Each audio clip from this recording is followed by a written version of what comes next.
உடல்நிலை சரியில்லை அப்படின்றதுனால ஒரு அரசியல் நாகரிகத்துடன் பண்பாடுடன் நட்பு ரீதியாக அவரை போய் நாங்க சந்திச்சோம். ஏன்னா கேப்டன் வந்து உடல்நிலை சரியில்லாத போது ஒவ்வொரு வாட்டியும் அவர் நேரா வந்து கேப்டனை சந்திச்சிருக்காரு, அறிக்கை விடுவாரு. அதே மாதிரி வேற கேப்டன் மறைவுக்கு நீங்க எல்லாரும் பாத்தீங்க. கவர்மெண்ட் எவ்வளவு தூரம் இறுதி மரியாதையில இருந்து தீவுத்திடல இருந்து எல்லாமே அவங்க வந்து பண்ணி கொடுத்திருக்காரு. இன்னைக்கு நேரத்துல எங்க திருமணமே அவர் கலைஞர் தலைமையில நடந்தது. அந்த காலத்துல இருந்து இப்ப வரைக்கும் அவங்க ஃபேமிலி ஃப்ரெண்ட்ஸ் தான். கேப்டனுக்கெல்லாம் கலைஞர் வந்து 40-45 வருஷமா பழக்கம். உங்க எல்லாருக்கும் அது தெரியும்.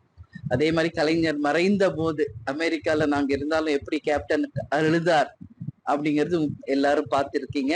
அது மட்டும் இல்ல, அவ்வளோ டயர்ட்ல அவ்வளவு தூரம் அமெரிக்கால இருந்து வந்து இறங்கினோடனே நேரடியாக கலைஞர் சமாதிக்கு சென்று அவருக்கு வந்து மரியாதை செலுத்திட்டு தான் வீட்டுக்கு வருவேன்னு சொன்னார். ஏன்னா அதுக்கு பேஸ் வந்து என்னன்னா மரியாதை, நட்பு தான்.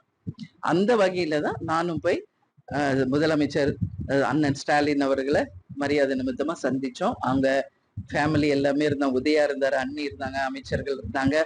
நாங்களும் என் தம்பி சுதீஷ், பார்சாதி, எங்க கட்சி நிர்வாகிகளோட போய் அவரை வந்து சந்திச்சோம். அவருக்கு ரொம்ப சந்தோஷம். அவரு ரொம்ப சந்தோஷப்பட்டாரு. வந்ததுக்கு நன்றின்னு உடனே ட்விட்டர்ல அவர் பதிவு போட்டாரு, உதயாவும் போட்டாரு. அதுக்கு நானும் திருப்பி நன்றி சொல்லியிருக்கேன். அரசியல்னா அதே கோணத்துல இருக்கக்கூடாது. எல்லாரும் மனிதர்கள் தான். அரசியலுக்கு அப்பாற்பட்டு ஒரு நாகரிகமான ஒரு சந்திப்பு தான்.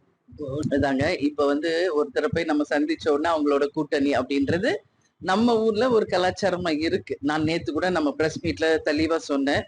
நாளை மறுநாள் நம்ம வந்து தமிழ்நாடு முழுக்க உள்ளம் தேடி இல்லம் நாடி அப்படின்னு எங்க தொண்டர்கள் சந்திப்பும், கேப்டனுடைய ரத யாத்திரை மக்களை தேடி மக்கள் தலைவர் அப்படின்னு 2 விஷயத்த நாங்க வந்து தமிழ்நாடு முழுக்க நாங்க கொண்டு போக இருக்கிறோம்.